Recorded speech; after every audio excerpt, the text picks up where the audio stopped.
Hi scientists, welcome to your state changes review. So this is going to be Jamboard, and there's a lot happening on a couple of slides, so I just wanted to go through it with you so you knew the directions. So first off, you need to link this Jamboard into your state changes slideshow. So you're going to go up and you're going to get the URL and copy and paste it into slide number 7. We've done this a lot of times, so I'm not going to show you how to do it. You're going to make sure you've watched this full video. You're probably going to want to have the video on a split screen, have the jam on one side, have my video on the other so that you can pause, do what I'm saying, and then keep going because it's going to be a lot of directions. Each slide has movable parts and then also fill in the blank, so make sure you do both.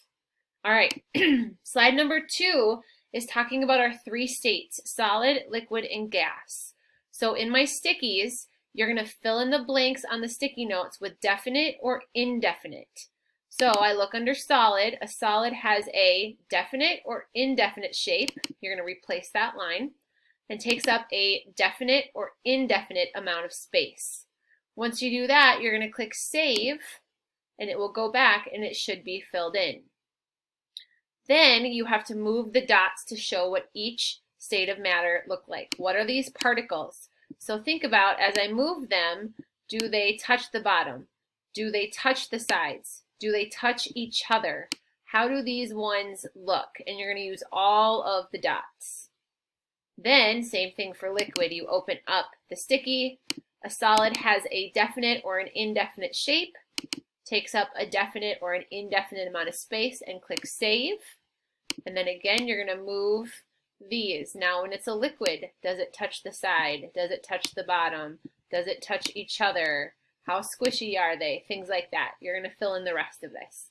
And repeat for gas. Has a definite or indefinite shape, takes up a definite or an indefinite amount of space, click save, and move the particles. Then, this is the slide I don't want you to get freaked out about. Okay, it's a lot, but hopefully it makes sense. This one says, drag the pictures under the boxes into the boxes to show what happens during this state change. Then we're going to use those boxes to fill in the blanks in the sentence. I also have what the symbols mean. So I know that I'm in melting.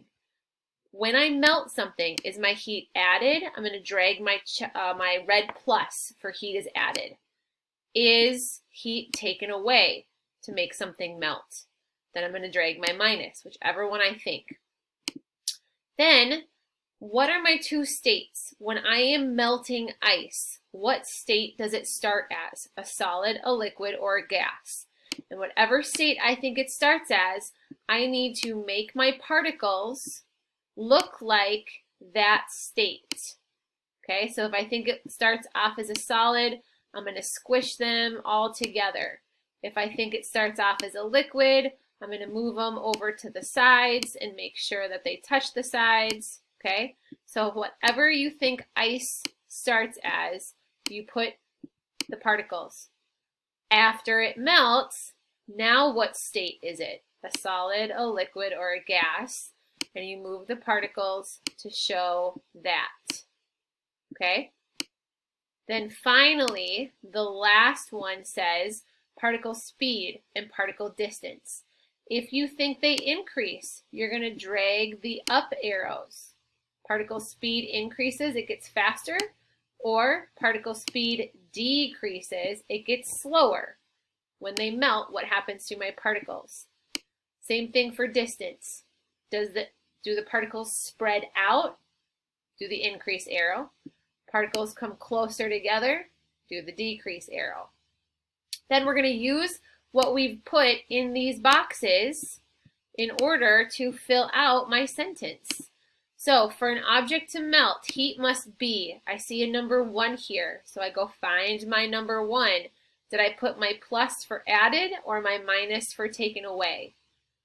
And then in here, I would delete this line and I would write down what my answer is, causing a blank, number 2, to turn into a blank, number 3. So does it cause a solid, liquid, or gas? What did you put down? To turn into a, number 3, solid, liquid, or gas. Put that down there. And the particle speed and particle distance, what happens to my particle speed and particle distance? Increases, because I put my up arrows, or decreases because I put my down arrows. Whichever one you put, and the clue is the fact that I put 4 and 5, they must do the same thing. Okay, so now you have your sentence filled in. If you're ever needing what those symbols mean, that's what this green sticky does. The plus is added, the minus is taken away. The dots are particles to put in the box to show a solid, liquid, or gas. The up arrow is increase, and the down arrow is decrease. So we see I did that for melt. I do the same thing for freeze, the same thing for evaporate, and the same thing for condensation. And then when I'm done, I need to go take my 1029 check-in. And after I have completed this, it's going to be the best resource for your test tomorrow on Friday the 30th. And after you have finished this and done the check-in, you are all set for our state changes test. Good job, scientists.